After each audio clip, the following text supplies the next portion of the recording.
अच्छा होता आप ही का कार्यक्रम चलता।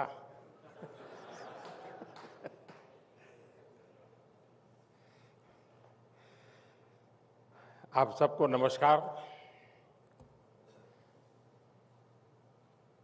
रिपब्लिक टीवी नेटवर्क के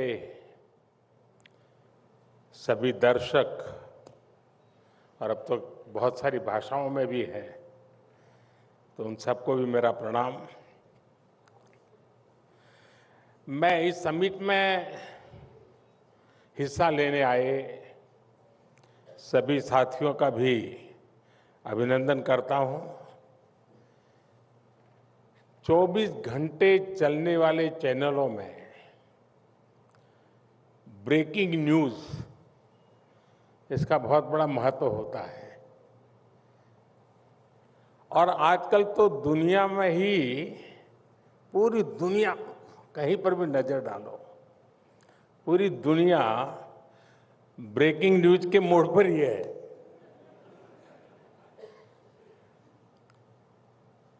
और इतनी भागदौड़ में आप सभी इस समिट को होस्ट कर रहे हैं, इसका हिस्सा बने हैं, और इसलिए आप विशेष बधाई के पात्र हैं। और इस बार आपकी चर्चा का विषय भी उतना ही अहम है, great power India, nation first. साथियों, हमारे यहाँ शास्त्रों में कहा गया है, यतो धर्मस् ततो जय, यानी जय का, शक्ति का मूल धर्म है। और धर्म यानी ड्यूटी, धर्म यानी जस्टिस, धर्म यानी स्वभाव, समभाव, धर्म यानी संवाद, धर्म यानी संवेदना। और यही तो नेशन फर्स्ट की भावना में भी समाहित है। भारत अपनी पावर को इसी लेंस से देखता है, इसी तराजू पर तोलता है। साथियों, भारत की एक और विशेषता है, और अब तो दुनिया ने भी मान लिया है, हम किसी क्षणिक घटना पर उतावले होने वाले देश नहीं है।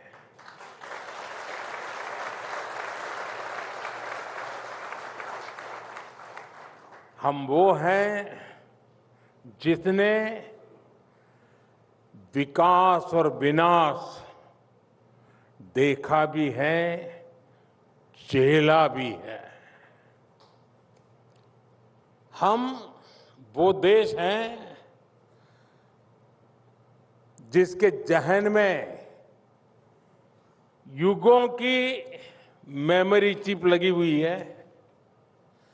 हम युगों की मेमोरी चिप वाले नेशन है, और इसलिए भारत जो कर रहा है, और ये मैं बहुत जिम्मेवारी के साथ कह रहा हूं, भारत जो कर रहा है वो आने वाले 1000 वर्ष का फ्यूचर लिखने वाला है।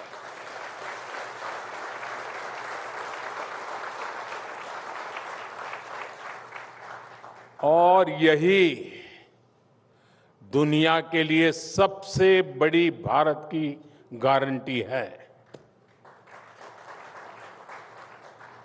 भारत फास्ट ग्रोइंग इकोनॉमी भी है, एक क्रेडिबल इकोनॉमी भी है, और भारत राइजिंग पावर के साथ साथ, और अभी अर्नब तो ढेर सारी डिक्शनरी खोल करके बैठ गए थे, सुपर पावर तक ले गए। लेकिन मैं इतना जरूर कहूंगा कि भारत रिलायबल पावर है।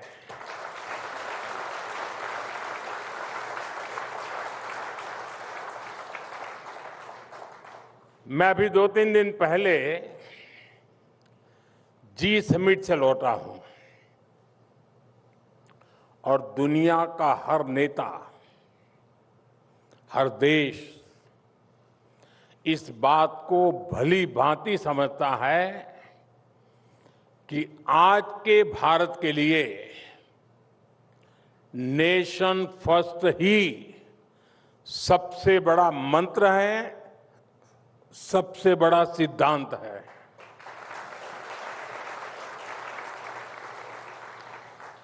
साथियों, कुछ दिन पहले ही हमारी सरकार को 12 साल पूरे हो चुके हैं। उसके लिए भी हमने काफी बड़ा आपको तालियां बजाने के लिए मजबूर कर दिया। पिछले 12 वर्षों के जो भी सिद्धियां देश की रही है, उनके मूल में अगर आप तराजू से तोलोगे, हर निर्णय, हर कदम, हर प्रयास, उनके मूल में राष्ट्र प्रथम की भावना ही केंद्र में है। स्वच्छ भारत अभियान से लेकर मेक इन इंडिया, खादी खरीदने पर जोर, स्थानीय वस्तुएं खरीदने पर जोर, ये सारे इनिशिएटिव इसलिए सफल हुए क्योंकि देश की जनता ने देश को सबसे ऊपर रखते हुए अपना कर्तव्य निभाया। देश के नागरिकों को मैं सलाम करता हूं। साथियों, यहां हमारे साथी श्रीधर वेम्बू जी बैठे हैं। जब हमारे उद्यमी नेशन फर्स्ट की भावना के साथ चलते हैं, जब वो देश की आवश्यकताओं को समझते हुए अपने लक्ष्य बनाते हैं, तो संस्थाएं भी बनती हैं और देश भी समृद्ध होता है।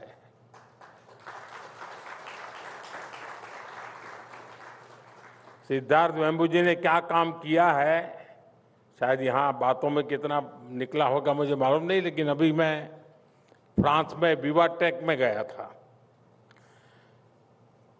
करीब 1.5-2 लाख नौजवान वहां होंगे। चलने के लिए भी मैं और फ्रांस के राष्ट्रपति अलग अलग स्टॉल पे जा रहे थे, देखने के लिए भी नौजवानों ने क्या काम किया है। तो हम जोहो के स्टॉल पे गए। मैं हैरान था जी, और गर्व होता था कि जोहो के स्टॉल पर यूरोप के नौजवानों की जो भीड़ लगी थी, और वो समझना चाहते हैं कि ये क्या है दुनिया में नई चीज। भारत में शायद उतनी चर्चा नहीं होगी जितनी मैंने वहां फ्रांस में देखी। बधाई हो आपको।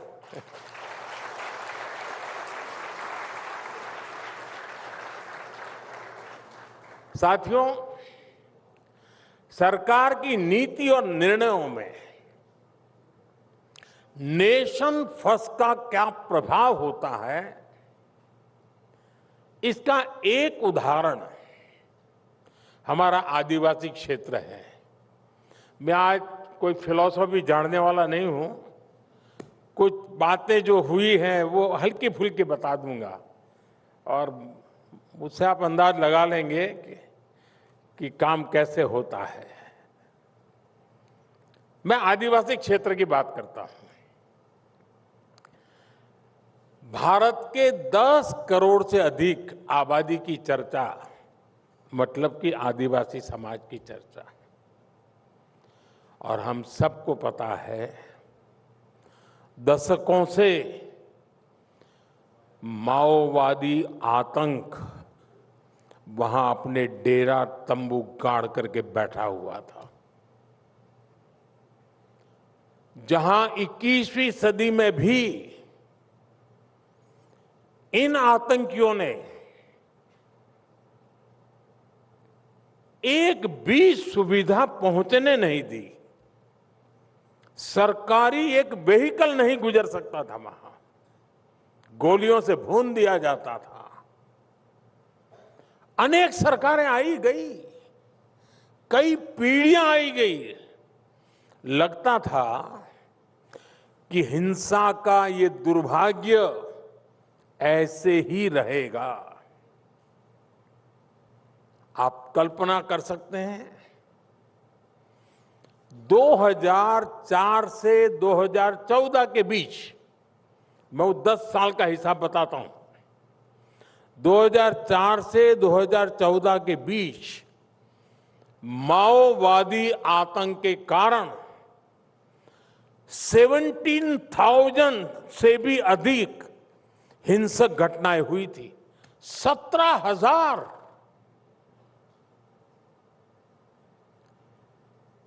और करीब करीब 7,000 से ज्यादा जानें गई थी।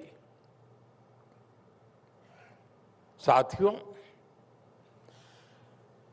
आज आपके लिए वन लाइन न्यूज होगा या टीवी पे आधे घंटे डिबेट होगी कि माओवादी आतंकवाद खत्म हो गया। चीजें ऐसे नहीं होती हैं, उसके लिए खपना पड़ता है।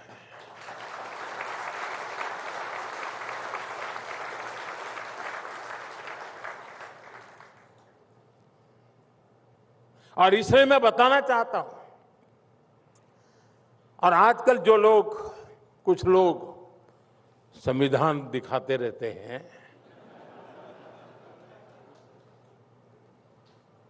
लेकिन जब ये लोग सरकार में थे और नक्सल प्रभावित इलाकों में संविधान का नाम लेने पर गोली मार दी जाती थी, और तब ये लोग चुप बैठे थे। तब उनके हाथों में संविधान नहीं दिखता था, कांप रहे थे उनके हाथ। उस दर्दनाक स्थिति से कांग्रेस को कोई खास फर्क नहीं पड़ता था। साथियों, 2014 के बाद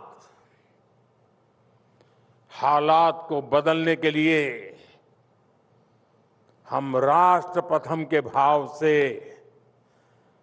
आगे बढ़े, हम निकल पड़े।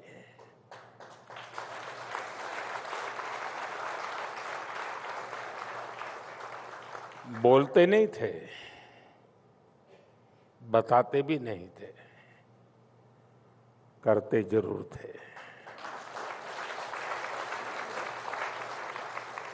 हमने संकल्प लिया कि नक्सलवाद, माओवाद को जड़ से उखाड़ फेंकेंगे, और आज पूरा देश नतीजा देख रहा है। आज देश में माओवादी आतंक अपनी अंतिम सांसें गिन रहा है। और साथियों, कई बार अंतिम परिणाम इतना बड़ा और व्यापक होता है कि उसके पीछे की मेहनत पर ध्यान नहीं जाता। रिपब्लिक टीवी के दर्शकों को मैं खास तौर पर इसके बारे में बताना चाहता हूं। साथियों, जिन नक्सल प्रभावित इलाकों में दिन में जान से भी यानी सामान्य मानवी डरा रहता था, उसको लगता था कहीं अपहरण हो जाएगा, तो कभी वसूली का डर रहता था, कभी साथ में जो कुछ भी है वो लूट लेने का डर रहता था। और जहां पर विकास की बात बोल तक नहीं सकते थे, आप लेकर के जा नहीं सकते थे, सब नामुमकिन था। ऐसे क्षेत्रों में हम विकास का संकल्प लेकर आगे बढ़े।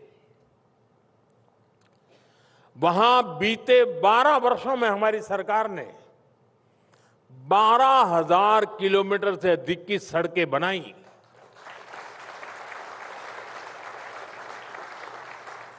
और कई बार तो हमने देखा कि सड़क बनाने के जो हमारा साजो सामान होता उसको जला दिया जाता था। कॉन्ट्रैक्टर को भगा दिया जाता था। अगर 25 लोग रोड पर काम करते तो 200 लोग पुलिस सुरक्षा रखते थे ताकि काम चले। ये सब इसलिए करते थे, तय किया था।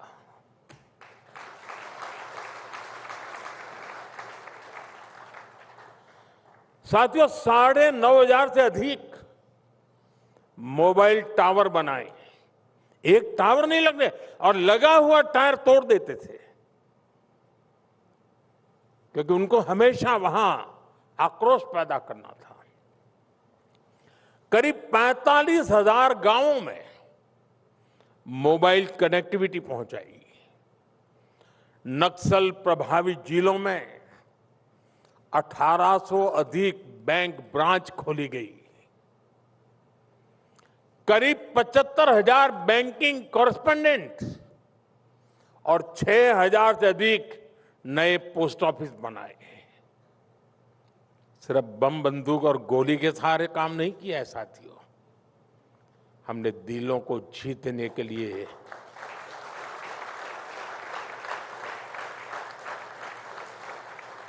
ईश्वर ने जो भी शक्ति दी थी उसको खपाया था।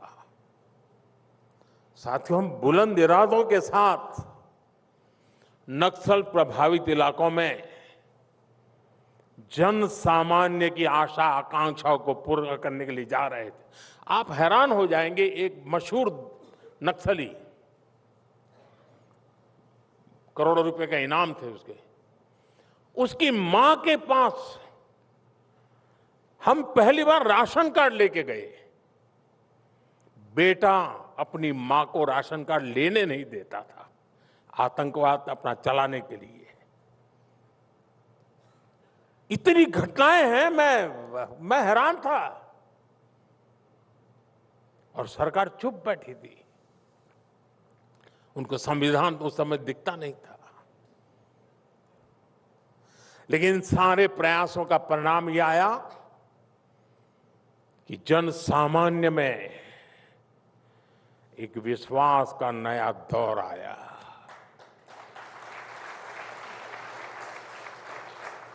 आज आप देखिए, बस्तर जैसे इलाकों में बम बंदूक नहीं, बस्तर ओलंपिक्स की धूम है। और अब तक इस ओलंपिक के 2 एडिशन हो चुके हैं। पहली बार 1.5 लाख से अधिक युवाओं ने, और दूसरी बार करीब 4 लाख युवाओं ने बस्तर ओलंपिक्स में हिस्सा लिया। यानी जहां कभी टेरर था, वहां टैलेंट को अवसर मिल रहा है, वहां स्पोर्ट्स फल फूल रहा है। साथियों, 12 वर्षों के इस सेवा काल की एक और बड़ी सिद्धि रही है। ये सिद्धि है निराशा से निकलकर आशा आकांक्षा सबसे भरे भारत का निर्माण।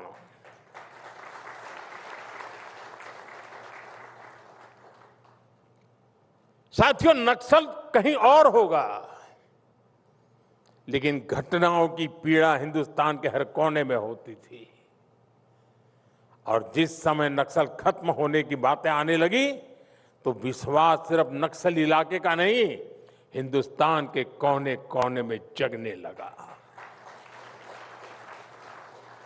2014 से पहले के 10 वर्षों में जो कांग्रेस सरकार चली, उससे नाराजगी केवल गवर्नेंस की नहीं थी, तब देश की निराशा इससे कहीं अधिक थी। देश उम्मीद खो चुका था, लोगों को लगता था कि कुछ हो ही नहीं सकता, कुछ बदल ही नहीं सकता। साथियों, पिछले 12 वर्षों में भारत ने उसी निराशा को आशा में बदला है।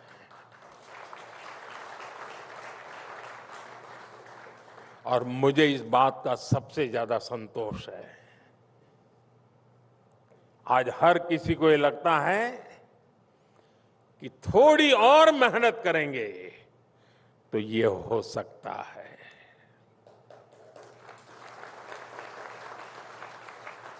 वो दिन चले गए जब एक ही बात सुनाई देती थी, कतई नहीं हो सकता, कतई नहीं हो सकता।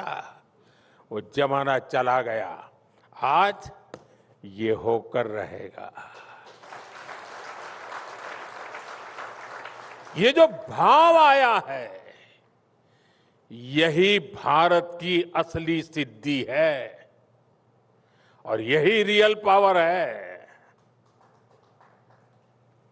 चुनौतियों तो आज भी बहुत है और हमेशा रहेगी, और चुनौतियां बहुरूपिया होती हैं, वो नए नए अवतार में सामने आती रहती है। अरे आएगी, जिस रूप में आएगी